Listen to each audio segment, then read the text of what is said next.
Sound of Joy ஊழியங்கள் வழங்கும் தேவ சுத்தம் என்ற இந்த நிகழ்ச்சிக்கு உங்களை அன்போடு கூட வாழ்த்தி வரவேற்கிறேன். இந்த புத்தாண்டின் ஆசீர்வாதங்கள் உங்களுக்கு பெருகுவதாக என்று சொல்லி இயேசு கிறிஸ்துவின் நாமத்தினாலே வாழ்த்துகிறேன். இந்த 2025 ஆண்டு நம்முடைய வாழ்க்கையில் எப்படி இருக்குமோ என்று சொல்லி ஒரு பெரிய கேள்விக்குறி நமக்கு இருக்கிறது. இந்த 25வது ஆண்டு நமக்கு ஆசீர்வாதமாக இருக்குமா? இந்த ஆண்டிலே நாம் நினைத்த காரியங்கள் நிறைவேறுமா? பலவித கேள்விகளோடு கூட இந்த புத்தாண்டின் முதல் நாளிலே நாம் அடியெடுத்து வைக்கிறோம். இந்த புத்தாண்டின் நல்ல நாளிலே குடும்பமாக நீங்கள் பார்த்து கொண்டு இருப்பீர்கள் என்று நான் விசுவாசிக்கிறேன். கர்த்தர் உங்கள் ஒவ்வொருவரையும் பேர் பேராக ஆசீர்வதிப்பாராக. கிறிஸ்துவின் பரிபூர்ணமான ஒரு ஆசீர்வாதம் உங்கள் குடும்பங்களின் மேல் வந்து பலிப்பதாக என்று சொல்லி இயேசு கிறிஸ்துவின் நாமத்தினாலே நான் உங்களை வாழ்த்துகிறேன், ஆசீர்வதிக்கிறேன். இந்த நாளிலும் கூட இந்த புத்தாண்டிலே கர்த்தர் நமக்கு கொடுத்த வாக்குத்தத்தத்தை நாம் பார்க்க போகிறோம். எல்லாருக்கும் ஒரு பெரிய எதிர்பார்ப்பு இருக்கும். இந்த ஆண்டு கர்த்தர் நமக்கு என்ன வாக்குத்தத்தம் கொடுக்கிறார்?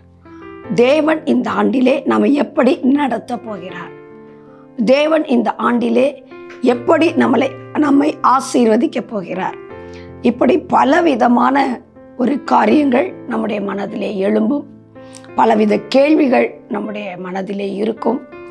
அருமையான தேவனுடைய பிள்ளைகளே, இந்த ஆண்டு நமக்கு ஒரு பரிபூர்ணமான ஒரு ஆண்டாக ஆண்டவராக இயேசு கிறிஸ்து இந்த ஆண்டை நமக்கு ஆசீர்வதித்து கொடுக்கிறார். எப்படி என்று சொன்னால் 2025 என்ற அந்த எண்ணை கூட்டும் பொழுது எபிரேய மொழியின் பிரகாரம் உங்களுக்கு 9 என்ற எண் வருகிறது. இந்த 7 என்று சொன்னால் பூரணமான ஒரு ஆசீர்வாதம். 9 என்று சொல்லும் பொழுது அது பரிபூர்ணமான ஒரு ஆசீர்வாதம், ஒரு முழுமையான ஒரு ஆசீர்வாதம். அப்படி ஒரு ஆசீர்வாதத்தை தேவன் உங்களுக்கு கொடுக்கும்படியாக தேவன் விரும்புகிறார். நான் எப்பொழுதும் சொல்வதுண்டு, கர்த்தர் வாக்குத்தத்தங்களால் நம்ம இப்பொழுது அல்ல, ஏற்கனவே ஆசீர்வதித்து விட்டார். வேதத்திலே கிட்டத்தட்ட 7000 வாக்குத்தத்தங்கள் இருக்கிறது என்று சொல்லி வேத வல்லுநர்கள் சொல்லுகிறார்கள். 7000 வாக்குத்தத்தங்களையும் கர்த்தர் நமக்கு சொந்தமாக கையளித்து விட்டார். அவர் பத்திரத்திலே கையெழுத்து போட்டு மிகப்பெரிய ஒரு செக் புஸ்தகம், 7000 வாக்குத்தத்தங்கள் அடங்கிய ஒரு செக் புஸ்தகத்தை தேவன் நம்முடைய கரத்திலே கொடுத்து விட்டார். அந்த வாக்குத்தத்தங்கள் நம்முடைய வாழ்க்கையிலே நமக்கு சொந்தமாக வேண்டும் என்பதுதான் தேவனுடைய பரிபூர்ணமான ஒரு ஆசை. ஏதோ மாதத்திற்கு ஒரு வாக்குத்தத்தம் அல்ல, ஒரு நாளுக்கு உரிய ஒரு வாக்குத்தத்தம் அல்ல, ஒரு வாரத்திற்குரிய ஒரு வாக்குத்தத்தம் அல்ல. அதை காட்டிலும் அதிகமாக தேவன் எப்பொழுதும் நம்மை அளவாய் ஆசீர்வதிக்கிறவர் அல்ல. ஆகார் பிள்ளைக்கு தேவையான ஒரு பாட்டில் தண்ணீர் கொடுத்தால் போதும். ஒரு பாட்டில் தண்ணீர் அல்லது ஒரு குடம் தண்ணீர் கொடுத்தால் போதும். ஆனால் அவள் வைத்திருந்த துருத்தி நிறைய கொடுத்திருந்தால் கூட போதும். ஆனால் ஒரு அடிமை பெண்ணாகிய, எகிப்தின் அடிமை பெண்ணாகிய ஒரு ஆகாருக்கே அவள் பிள்ளை வளர்க்கும்படி பரலோக தகப்பன், சர்வ சிருஷ்டிகரின் நாயகன், இரக்கங்களின் ஐஸ்வர்யம் உள்ள தேவன் அவள் பிள்ளையின் கண்ணீரை கண்டு ஒரு ஊற்றையே கொடுத்து அவளை ஆசீர்வதிக்கிற ஒரு நல்ல ஆண்டவரை நாம் ஆராதிக்கிறோம். எகிப்தின் அடிமை பெண்ணாகிய ஒரு ஆகாருக்கே கர்த்தர் ஒரு ஊற்றை புறப்பட பண்ணி கொடுத்து ஆசீர்வதிப்பார் என்று சொன்னால், தேவனுடைய பிள்ளைகளாயிருக்கிற நமக்கு தேவனுடைய ஆசீர்வாதங்கள் எவ்வளவு பெரிதாயிருக்கும். ஒரு ஊற்றை தான் கர்த்தர் அவளுக்கு கொடுத்தார். ஆனால் நமக்கோ கிட்டத்தட்ட 7000 வாக்குத்தத்தங்களை தேவன் அள்ளி கொடுத்திருக்கிறார். அவர் கிள்ளி கொடுக்கிற தேவன் அல்ல, அவர் அள்ளி கொடுக்கிற தேவன். ஏதோ ஒரு வாக்குத்தத்தம் கொடுத்து விட்டு விடுகிறவர் அல்ல. அவ்வளவு வாக்குத்தத்தங்களையும் நாம் சுதந்திரிக்க வேண்டும் என்பதுதான் அவருடைய திருவுள்ள சித்தமாகவே இருக்கிறது. தேவ பிள்ளைகளே, கிறிஸ்துவுக்குள் அவருடைய வாக்குத்தத்தங்கள் எல்லாம் எப்படி இருக்கிறது? 2 கொரிந்தியர் 1:20 நாம் வாசித்து பார்க்கிறோம். எங்களால் தேவனுக்கு மகிமை உண்டாகும்படி தேவனுடைய வாக்குத்தத்தங்கள் எல்லாம் கிறிஸ்துவுக்குள் ஆம் என்றும் ஆமேன் என்றும் இருக்கிறது. அவருடைய வாக்குத்தத்தங்கள் எல்லாவற்றையும் தேவன் கிறிஸ்துவுக்குள் வைத்து விட்டார். வேதத்தில் காணப்படுகிற சகல வாக்குத்தத்தங்களும், சகல ஆசீர்வாதங்களையும், சகல பரிபூர்ணங்களையும் ஆண்டவராகிய தேவன் கிறிஸ்துவுக்குள் வைத்தார். கிறிஸ்துவுக்குள் வைத்துவிட்டு அவரை நமக்குள் வைத்து விட்டார். ஏன் என்று சொன்னால், எல்லா நாமத்திற்கும் மேலாக இயேசுவின் நாமம் உயர்த்தப்பட்டது. கல்வாரி சிலுவையிலே அவர் அடிக்கப்பட்டபடினாலே பிலிப்பியர் 2வது அதிகாரம் 7வது வசனத்திலிருந்து சொல்லுகிறது, அவர் அடிமையின் ரூபம் எடுத்து மரண பரியந்தம், அதாவது சிலுவையின் மரண பரியந்தம் தம்மை தாழ்த்தினபடினாலே, அடிக்கப்படுகிற ஒரு ஆட்டுக்குட்டியை போல அவர் அடிக்கப்பட்டதினாலே உலகத்தின் முழு பாவத்தையும் அவர் தன்மேல் ஏற்றுக்கொண்டு சிலுவை சுமந்ததினாலே, இரத்தத்தை ஊற்றி கொடுத்ததினாலே பிதாவாகிய தேவன் அவருடைய நாமத்தை, இயேசு என்ற நாமத்தை எல்லா நாமத்திற்கும் மேலாக உயர்த்தி, அந்த இயேசு என்ற நாமத்திற்குள், கிறிஸ்துவுக்குள் சகல ஆசீர்வாதங்களையும் அவருக்குள் வைத்து அவரை நமக்குள் வைத்து விட்டார். எவ்வளவு பெரிய பாக்கியம் பாருங்கள்! கர்த்தர் நமக்கு கொடுத்த மகா பெரிய ஸ்லாக்கியம். மனிதர்களாகிய நம்மை கர்த்தர் அவருடைய பிள்ளைகளாய் மாற்றி பிள்ளைகளின் அப்பத்தை ஆண்டவர் நமக்கு கொடுக்கிறார். இந்த வேத வார்த்தை அப்பமாக இருக்கிறது, ஜீவ அப்பமாக இருக்கிறது. கானானிய ஸ்திரீ கேட்கும் பொழுது இயேசு சொல்லுகிறார், பிள்ளைகளுடைய அப்பத்தை எடுத்து நாய்க்குட்டிக்கு போட முடியுமா என்று சொல்லி. ஆனால் அந்த கானானிய ஸ்திரீ சொல்லுகிறார், மேஜையில் இருந்து விழுகிற துணிக்கைகள் தின்னுமே என்று சொல்லும் பொழுது அவருடைய விசுவாசத்தை கண்டு அற்புதம் செய்கிறார். தேவ பிள்ளைகளே, கர்த்தர் நமக்கு கொடுத்ததான வாக்குத்தத்தங்கள் அது ஜீவ அப்பமாக தேவனோடு கூட மேஜையிலே உட்கார்ந்து புசிக்கத்தக்கதான ஒரு ஜீவ அப்பமாக அந்த வாழ்க்கையிலே நாம் அந்த ஆசீர்வாதங்களை நாம் ருசிக்கும்படியாக தேவன் நமக்காக அதை ஆயத்தப்படுத்தி இருக்கிறார். சகல வாக்குத்தத்தங்களையும் கர்த்தர் நமக்குள்ளே வைத்திருக்கிறார். அவருடைய நாமத்திற்குள்ளாக சகல ஆசீர்வாதங்களை வைத்து நமக்குள்ளே தேவன் கொடுத்திருக்கிறார். பழைய ஏற்பாட்டிலே தேவனுக்கு 1000 நாமங்கள் இருந்தது.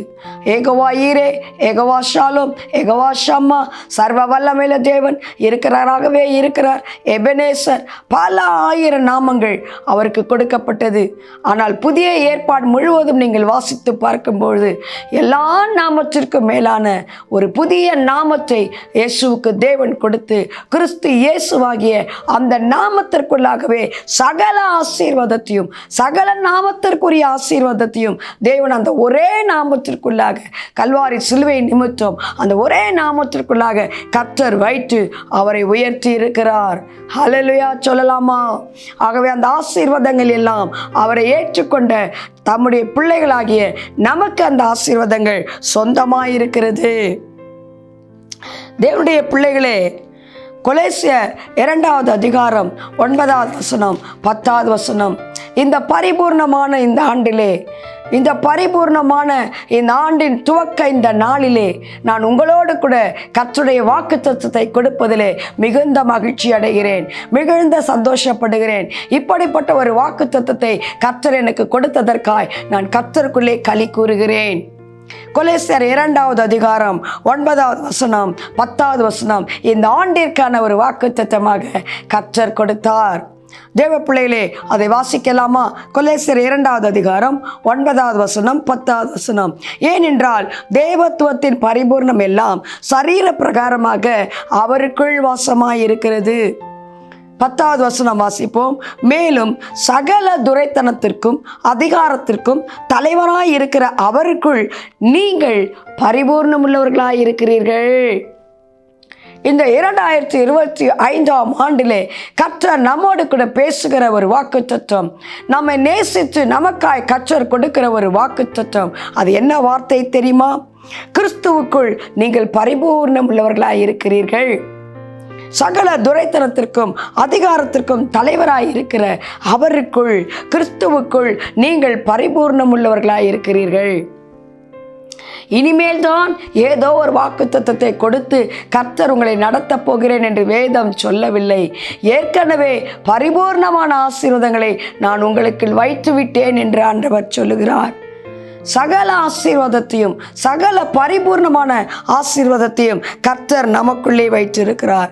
ஏன் என்று சொன்னால், சகல தேவத்துவத்தின் பரிபூர்ணமும் அவருக்குள் வாசமாயிருக்கிறபடினாலே, அவருடைய பிள்ளைகளாய் நாம் இருக்கிறபடினாலே, அவருக்கு சுதந்திரவாளிகளாய் நாம் இருக்கிறபடினாலே, அவரோடு கூட ஆளுகை செய்கிறவர்களாய் நாம் இருக்கிறபடினாலே, அந்த எல்லா ஆசீர்வாதத்திற்கு சொந்தக்காரர், அந்த ஆசீர்வாதங்கள் எல்லாவற்றையும் நமக்குள்ளே வைத்திருக்கிறேன் என்று ஆண்டவர் சொல்லுகிறார்.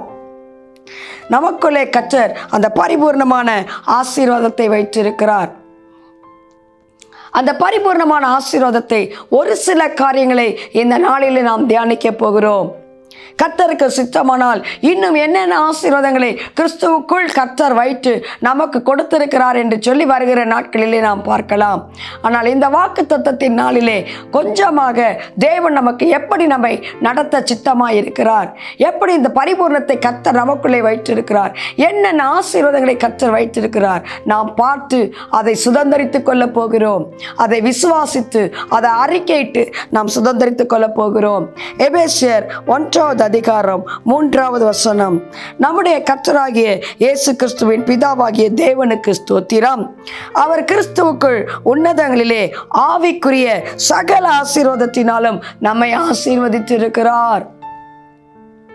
வேதம் தெளிவாய் சொல்லுகிறது, அவர் கிறிஸ்துவுக்குள் உன்னதங்களிலே ஆவிக்குரிய சகல ஆசீர்வாதத்தினாலும் நம்மை ஆசீர்வதித்திருக்கிறார். நான் ஏற்கனவே சொன்னேன், கிறிஸ்துவுக்குள் எல்லா வாக்குத்தத்தங்களும் ஆமென்றும் ஆமேன் என்றும் இருக்கிறது என்று சொல்லி. எதனால் தெரியுமா அப்படி இருக்கிறது? 2 கொரிந்தியர் 1:20 வாசிப்போம் ஒரு முறை கூட. எங்களால் தேவனுக்கு மகிமை உண்டாகும்படி. எதற்காக கர்த்தர் நம்மை அப்படி ஆசீர்வதிக்கிறார்? எதற்காக இந்த பரிபூர்ணம் எல்லாவற்றையும் நமக்குள்ளே கர்த்தர் வைக்கிறார்? எதற்காக கிறிஸ்துவுக்குள் எல்லா வாக்குத்தத்தத்தையும் ஆம் என்றும் ஆமேன் என்றும் வைத்திருக்கிறார்? வைத்து அதை நமக்குள்ளே எதற்காக தேவன் வைத்திருக்கிறார்? நம்மால் தேவனுக்கு மகிமை உண்டாகும்படி. ஹல்லேலூயா சொல்லலாமா? கர்த்தருக்கு நம்மால் மகிமை உண்டாகும்படி எல்லா ஆசீர்வாதங்களையும் கர்த்தர் கிறிஸ்துவுக்குள் வைத்து, அந்த ஆசீர்வாதங்களை தேவன் கிறிஸ்துவுக்குள்ளாய் கிறிஸ்துவை நமக்குள்ளே வைத்து கர்த்தருக்கு மகிமை உண்டாகும்படி நாம் வாழும்படியாக, அந்த ஆசீர்வாதங்களை சுதந்தரித்துக் கொள்ளும்படியாக, அதை பார்க்கிறவர்கள் இயேசுவின் நாமத்தை மகிமைப்படுத்தும்படியாக அந்த ஆசீர்வாதங்களை கர்த்தர் நமக்குள் வைத்திருக்கிறார். வைத்து விட்டு தான் சொல்லுகிறார் மத்தேயு 5:14, நீங்கள் உலகத்திற்கு வெளிச்சமாயிருக்கிறீர்கள். இந்த வெளிச்சத்தை தேவன் நமக்குள் வைத்து, யோவான் 1:9 உலகத்தில் வந்த எந்த மனுஷனையும் பிரகாசிப்பிக்கிற மெய்யான ஒளியாகிய இயேசுவை நமக்குள்ளே வைத்து, கிருபையும் சத்தியமும் நிறைந்தவராய் நமக்குள்ளே வாசம் செய்ய வைத்து, யோவான் 1:14 சொல்லப்பட்டபடி அந்த வார்த்தை மாம்சமாகி கிருபையும் சத்தியமும் நிறைந்தவராய் நமக்குள்ளே வாசம் செய்யும்படி அந்த ஆசீர்வாதங்கள் எல்லாவற்றையும் கிறிஸ்துவுக்குள் நமக்குள் வைத்து தேவனுடைய நாமத்தை நாம் மகிமைப்படுத்தும்படியாக, இந்த உலகத்திற்கு நாம் வெளிச்சமாயிருக்கும்படியாக, தேவனுக்கு மகிமை உண்டாகும்படியாக இந்த உலகத்திற்கு நம்மை கர்த்தர் வெளிச்சமாக வைத்திருக்கிறார். பூமிக்கு உப்பாக வைத்திருக்கிறார். ஏற்கனவே கர்த்தர் நம்மை ஆசீர்வதித்து விட்டார். வேதம் தெளிவாச்சு, உலகத்திற்கு உங்கள் வெளிச்சமாயிருக்கிறீர்கள், இனிமேல் தான் இருக்க போகிறீர்கள் அல்ல, நீங்கள் உலகத்திற்கு வெளிச்சமாயிருக்கிறீர்கள்.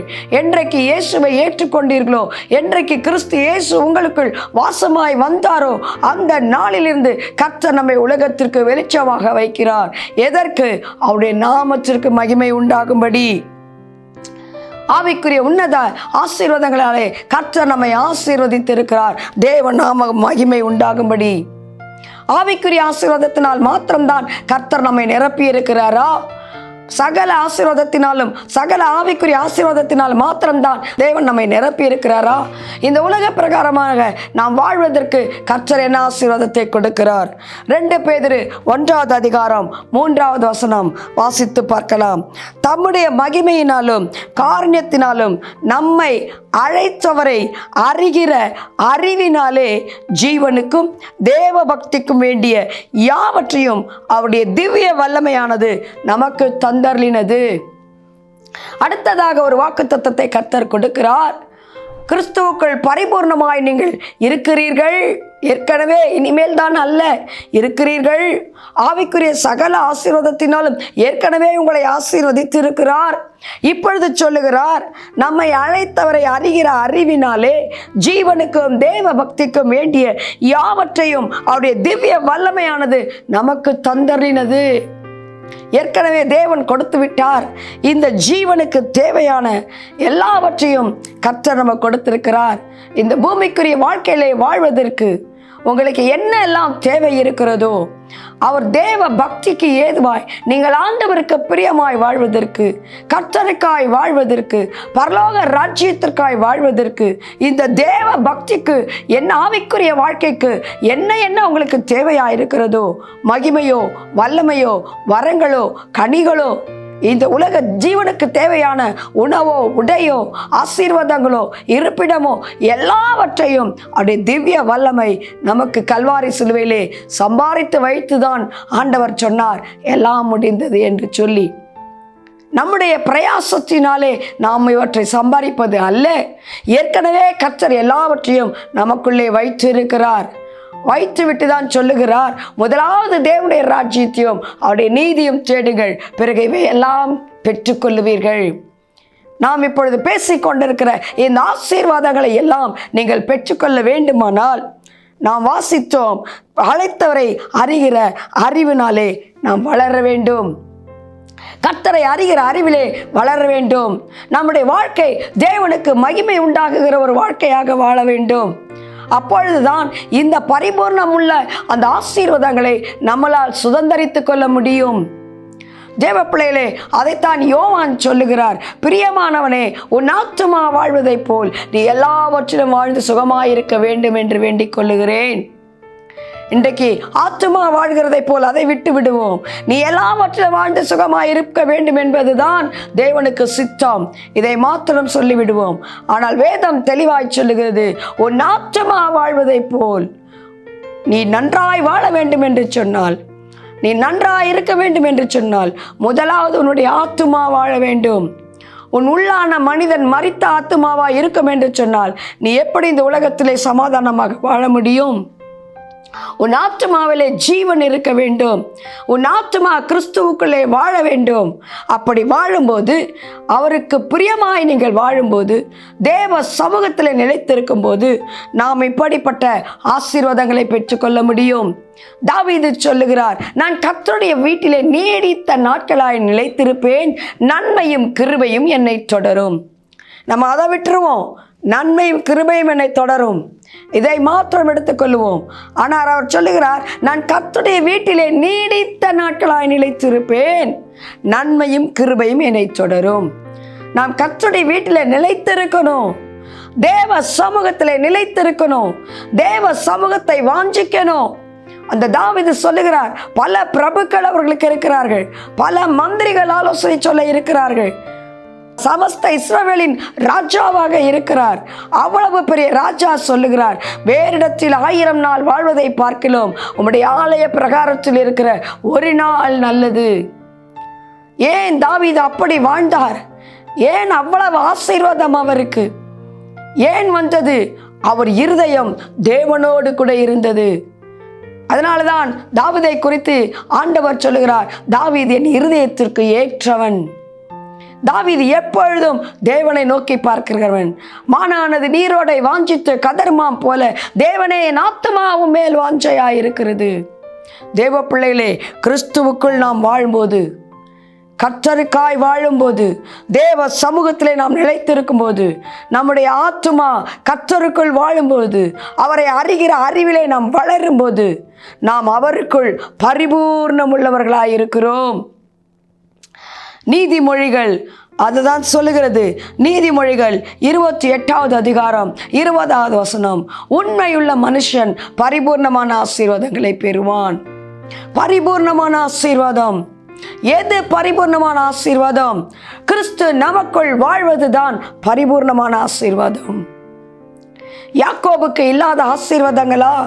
2 பரிவாரங்கள் யாக்கோபுக்கு இருந்தது.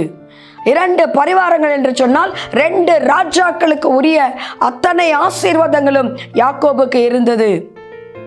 அவன் புறப்பட்டு வரும்பொழுது பில்காலையும் அவளுக்கு இருந்த பிள்ளைகளையும் அவளுக்கு இருந்த ஆசீர்வாதங்களையும் முதலாவது, அடுத்து சில்காலை கொண்டு வருகிறான், அடுத்து லேயாலை, கடைசியாக ராகேலை பிள்ளைகளை பாருங்க, வரிசையாக தன்னுடைய சொத்துக்களை அனுப்பி விடுகிறான்.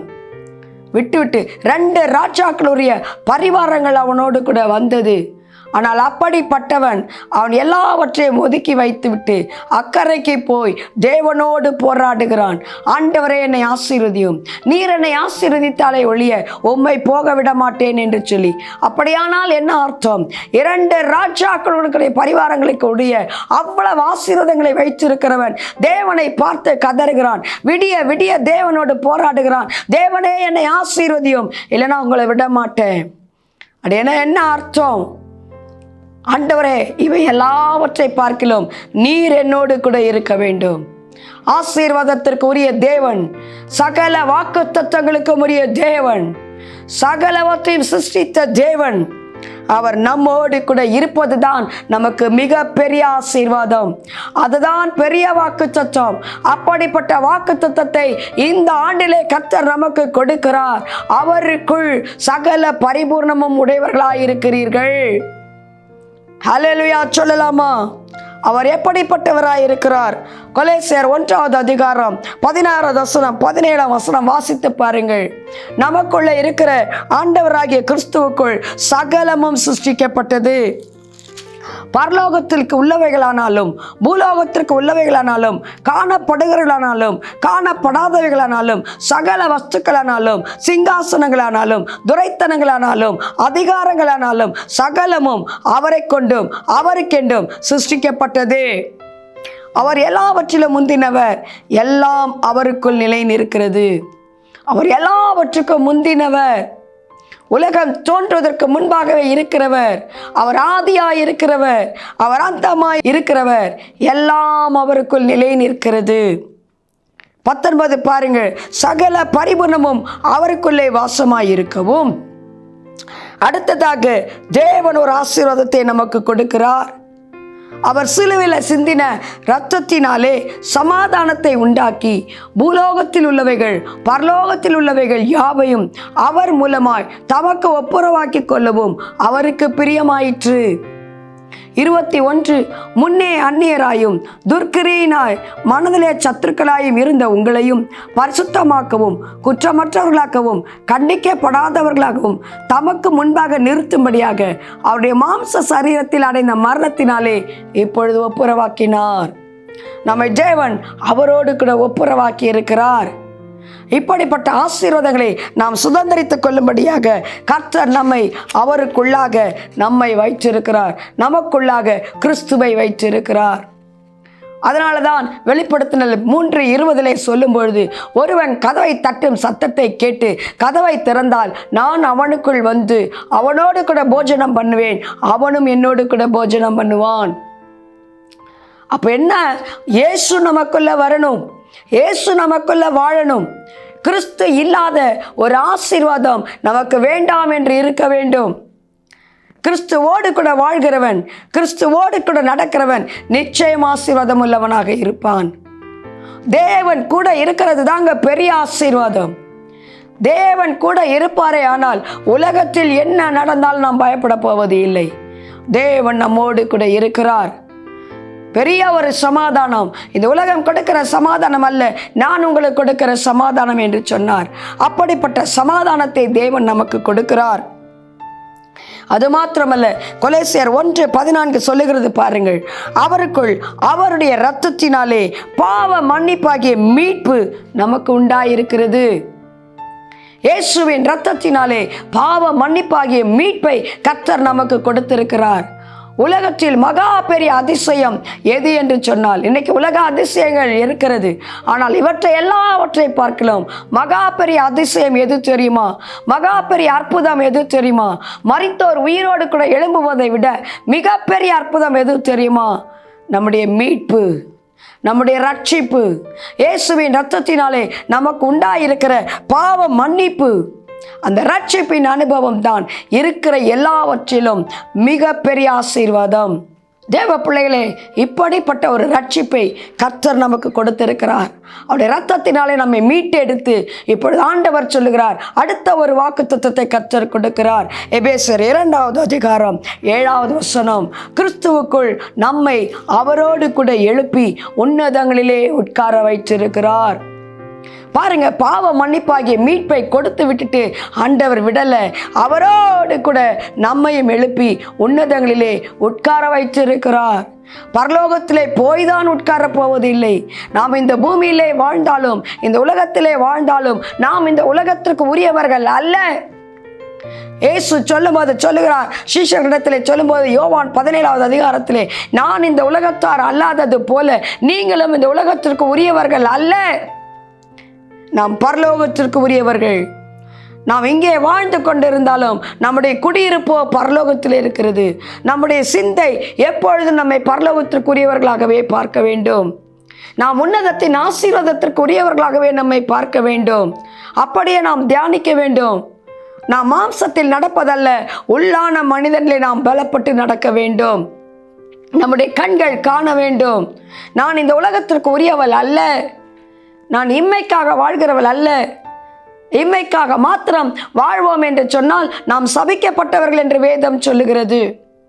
ஆகவே இயேசு சொன்னதை போல நாம் சொல்ல வேண்டும், நான் இந்த உலகத்திற்கு உரியவள் அல்ல, நான் பரலோக ராஜ்யத்திற்கு உரியவள்.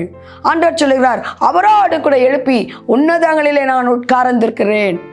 எப்படி இயேசுவுக்கு கீழாக எல்லா கர்த்தத்துவங்களும் துரைத்தனங்களும் அவருக்கு கீழாக இருந்ததோ, அப்படியே ஆண்டவர் நம்முடைய கால்களுக்கு கீழ்ப்படுத்தி இருக்கிறார். ரோமர் 14:20 அதைத்தான் பவுல் சொல்லுகிறார், சமாதானத்தின் தேவன் தாமே சீக்கிரமாய் சாத்தானை உங்கள் காலின் கீழ் நசுக்கி போடுவாராக. லூக்கா 10:19 சர்ப்பத்தை மிதிக்கவும் தேள்களை மிதிக்கவும் சத்துடைய சகல அதிகாரங்களை மேற்கொள்ளவும் நான் உங்களுக்கு அதிகாரம் கொடுக்கிறேன், ஒன்று உங்களை சேதப்படுத்தாது. மத்தேயு 28வது அதிகாரம் அவர் சொல்லுகிறார், இந்த வானத்தின் மேலும் பூமியின் மேலும் எனக்கு அதிகாரம் கொடுக்கப்பட்டு இருக்கிறது, ஆகையால் நீங்கள் புறப்பட்டு போய் அநேக ஜாதிகளை சீஷராக்கி பிதா குமாரன் பரிசுத்த ஆவி நாமத்தினாலே ஞானஸ்தானம் கொடுங்கள் என்று சொல்லுகிறார். அப்படியானால் என்ன? வானத்தின் மேலும் பூமியின் மேலும் எனக்கு அதிகாரம் கொடுக்கப்பட்டு இருக்கிறது, ஆகையால் என்று சொல்லப்படும். அப்படி என்றால் என்ன? எபிரேய மொழியிலே சொல்லும்போது சொல்லுகிறார், வானத்தின் மேலும் பூமியின் மேலும் சகல அதிகாரங்களும் கொடுக்கப்பட்டு இருக்கிறது, அந்த அதிகாரத்தை நான் உங்களுக்கு கொடுக்கிறேன், ஆகையால் நீங்கள் புறப்பட்டு போய் அநேக ஜாதிகளை சிஷ்யராக்குங்கள். எப்படிப்பட்ட ஆசீர்வாதங்கள் பாருங்கள் கர்த்தர் நமக்கு கொடுத்திருக்கிறார். ஆனால் கிறிஸ்துவோடு கூட நாம் வாழாதபடினாலே இந்த உலக காரியங்களுக்கு நாம் பயப்படுகிறோம். உலகத்தின் மேல் ஒரு வாஞ்சை, உலக ஆசீர்வாதங்கள் மேல் ஒரு வாஞ்சை. நீங்கள் கிறிஸ்துவுக்குள் எந்த அளவு வாழ்கிறீர்களோ, தேவ சமூகத்தில் எந்த அளவு காத்திருக்கிறீர்களோ, தேவனோடு கூட இந்த ஆண்டிலே ஒரு தீர்மானம் பண்ணுங்கள், இனி நான் தேவ சமூகத்திலே இருப்பேன். தாவீது சொன்னது போல, நான் கர்த்தருடைய வீட்டிலே நிலைத்திருப்பேன், அங்கு நான் தங்கி இருப்பேன். அப்படியானால் நன்மையும் கிருபையும் நம்மை தொடரும். கர்த்தருக்குள்ளே அந்த பரிபூர்ணமான ஆசீர்வாதம் கிறிஸ்துவுக்குள் வைத்து நமக்குள் வைத்திருக்கிறார். ஆனால் நம்முடைய வாழ்க்கையிலே ஆசீர்வாதம் இல்லை. ஏன்? நாம் ஆண்டவரோடு கூட வாழவில்லை.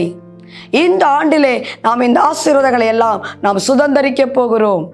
பூமிக்குரிய ஆசீர்வாதங்கள், பரலோகத்திற்குரிய ஆசீர்வாதங்கள், உன்னதத்திற்குரிய ஆசீர்வாதங்கள், ஜீவனுக்கு தேவையானவை, தேவ பக்திக்கு தேவையானவை எல்லாவற்றையும் நாம் சுதந்தரிக்க வேண்டும் என்று சொன்னால் கர்த்தருக்கு உண்மையுள்ளவர்களாய் நாம் வாழ வேண்டும். வேதம் தெளிவாக சொல்கிறது, நீதிமொழிகள் 3, உண்மையுள்ள மனிதன் பரிபூர்ணமான ஆசீர்வாதங்களை பெற்றுக்கொள்வான். அப்படியே பரிபூர்ணமான ஆசீர்வாதம் நமக்குள் வர வேண்டும் என்று சொன்னால் நாம் கிறிஸ்துவுக்கு உண்மையுள்ளவர்களாய் வாழ வேண்டும்.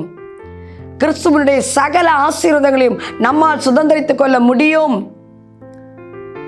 வேதம் தெளிவாய் நமக்கு சொல்லுகிறது, நாம் அவருக்குள் வந்தபடினாலே அந்தகாரத்தின் இருளிலிருந்து நாம் ஆச்சரியமான ஒளியிடத்திற்கு வந்தபடினாலே நாம் ஆசாரியர்களாக, ராஜாக்களாக, பரிசுத்த கூட்டமாக நாம் வாழ்கிறோம் என்று 1 பேதுரு 2:9 சொல்லுகிறது. வெளிப்படுத்தினர் 1:6 அவருக்கு முன்பாக, பிதாவாகிய தேவனுக்கு முன்பாக நாம் ராஜாக்களும் ஆசாரியர்களுமாய் இருக்கிறோம் என்று சொல்லுகிறது. தேவ பிள்ளைகளே, நம்முடைய ஆவிக்குரிய வாழ்க்கையிலே இந்த ஆண்டு ஒரு பெரிய மாற்றம் உண்டாக வேண்டும், ஒரு பெரிய எழுப்புதலை நாம் பார்க்க வேண்டும் என்று சொன்னால் நாம் முதலாவது கிறிஸ்துவுக்குள் வாழ வேண்டும். கிறிஸ்துவின் பரிபூர்ணங்கள் எல்லாவற்றையும் நாம் வாஞ்சிக்க வேண்டும். அந்த ஆசீர்வாதங்களை நாம் பெற்றுக்கொள்ள வேண்டுமே ஆனால் நாம் அவரை அறிகிற அறிவிலே வளர வேண்டும். நம் ஆத்துமா வாழ்வதைப் போல் நாம் எல்லாவற்றிலும் வாழ்ந்து சுகமாயிருப்போம். கடைசியாக சகோதரர்களே, கொலோசியர் 2வது அதிகாரம் 2வது வசனம் சொல்லுகிறது, அவருக்குள்ளே ஞானம், மீட்பு இவைகளை நாம் பெற்றுக்கொள்ளுகிறோம். தேவ பிள்ளைகளே, நீங்கள் ஒன்றை அறிந்து கொள்ளுங்கள், புதிய ஏற்பாட்டிலே கிறிஸ்துவுக்குள் என்ன ஆசீர்வாதங்கள் இருக்கிறது என்று இந்த ஆண்டிலே ஒரு பெரிய பட்டியலை போடுங்கள். அந்த ஆசீர்வாதங்கள் எல்லாம் நமக்கு சொந்தமானது. அவற்றை நாம் இவ்வளவு நாட்கள் விட்டுவிட்டோம், ஆனால் இனி விடக்கூடாது. தேவ பிள்ளைகளே, கிறிஸ்துவுக்குள் கர்த்தர் என்ன ஆசீர்வாதங்களை வைத்திருக்கிறாரோ அந்த ஆசீர்வாதங்களை இந்த ஆண்டிலே நாம் சுதந்திரித்துக் கொள்ளும்படியாக நம்மை நாமே ஒப்பு கொடுக்கலாம். ஒரு விசை தலைகளை தாழ்த்தி தேவனை நோக்கி பார்க்கலாமா? கொலோசியர் 2:10 குமாரனாகிய கிறிஸ்துவுக்குள் சகல பரிபூர்ணத்தையும் நாம் உடையவர்களாய் இருக்கிறோம். நீங்கள் அவருக்குள் சகல பரிபூர்ணமும் உடையவர்களாய் இருக்கிறீர்கள் என்று வேதம் சொல்லுகிறது. Thank you Lord. உம்மை நாங்கள் துதிக்கிறோம் ராஜா, உமக்கு நன்றி செலுத்துகிறோம் கர்த்தாவே. அருமையான பிள்ளைகளை உம்முடைய கரத்திலே ஒப்பு கொடுக்கிறோம். ஆமாண்டவரே, எங்களால் உமக்கு மகிமை உண்டாகும்படி உம்முடைய வாக்குத்தத்தங்கள் எல்லாம் கிறிஸ்துவுக்குள் ஆமென் என்றும் ஆமென் என்றும் இருக்கிறது. தகப்பனே, அதை நாங்கள் விசுவாசிக்கிறோம். அந்த கிறிஸ்து இயேசு எங்களுக்குள் நீர் வாசமாக இருக்கிறீர். உம்முடைய பரிபூர்ணங்கள் எல்லாம் கிறிஸ்துவுக்குள் எங்களுக்குள் நீர் வைச்சிருக்கிறபடியால் உமக்கு ஸ்தோத்திரம். இந்த ஆண்டிலே நாங்கள் அந்த பரிபூர்ணமான ஆசீர்வாதங்களை நாங்கள் பெற்றுக்கொள்ள போகிறோம் ராஜா. அதற்காக உமக்கு நன்றி செலுத்துகிறோம். ஆண்டவரே, உம்மை அறிகிற அறிவிலே நாங்கள் வளர எங்களுக்கு உதவி செய்யும் ஆண்டவரே. உமக்கு உண்மையுள்ளவர்களாய் வாழ எங்களுக்கு உதவி செய்யும் ஆண்டவரே. எங்கள் ஆத்துமா உமக்குள்ளே வாழ்ந்திருக்க எங்களுக்கு உதவி செய்யும் ஆண்டவரே. இந்த ஆண்டிலே நாங்கள் ஒரு தீர்மானம் எடுக்கிறோம். தினமும் தேவ சமூகத்திலே நாங்கள் காத்திருப்போம் ஆண்டவரே. எந்த மனிதனிடத்திலிருந்தும் எங்களுக்கு உதவி வேண்டாம் ஆண்டவரே. உம்முடைய கரத்திலிருந்து எங்களுக்கு உதவி வர வேண்டும் ஆண்டவரே. எங்களுடைய ஆவிக்குரிய வாழ்க்கையிலே ஒரு மறுமலர்ச்சி வர வேண்டும் ஆண்டவரே. உமக்குள்ளே ஜீவன் இருக்கிறது, உமக்குள்ளே மீட்பு இருக்கிறது, உமக்குள்ளே ஆண்டவரே பாவ மன்னிப்பு இருக்கிறது, உமக்குள்ளே சமாதானம் இருக்கிறது, உமக்குள்ளே சந்தோஷம் இருக்கிறது ஆண்டவரே. உமக்குள்ளே மகிமை இருக்கிறது, இரக்கம் இருக்கிறது, அன்பு இருக்கிறது. இவை எல்லாவற்றையும் நாங்கள் சுதந்திரிக்க வேண்டும். ஆவிக்குரிய சகல ஆசீர்வாதங்களையும் நாங்கள் சுதந்திரித்துக் கொள்ள வேண்டும் ஆண்டவரே. அதற்காக எங்களை தாழ்த்துகிறோம். இந்த ஆண்டிலே முதல் நாளிலே ஆண்டவரே உம்முடைய சமூகத்திலே எங்களை தாழ்த்துகிறோம் ஆண்டவரே. உம்மை தேட எங்களை ஒருமுகப்படுத்துகிறோம் ஆண்டவரே. உமக்காய் வாழ நாங்கள் இந்த உலகத்திற்கு வெளிச்சமாய் மாற, பூமிக்கு உப்பாய் மாற, உம்முடைய நாமம் எங்களால் மகிமைப்படும்படியாய் வாழ எங்களை நாங்கள் ஒப்பு கொடுக்கிறோம். ஒப்பு கொடுத்த ஒவ்வொரு பிள்ளைகள் மேலும் பரிபூர்ணமான ஆசீர்வாதம் உண்டாகுவதாக என்று சொல்லி நாங்கள் இயேசுவின் நாமத்தினாலே வாழ்த்தி ஆசீர்வதிக்கிறோம். இயேசு கிறிஸ்துவின் நாமத்தினாலே ஜெபித்து ஜெயத்தை எடுத்துக்கொள்ளுகிறோம் எங்கள் பரலோகத்தின் நல்ல பிதாவே. ஆமென்.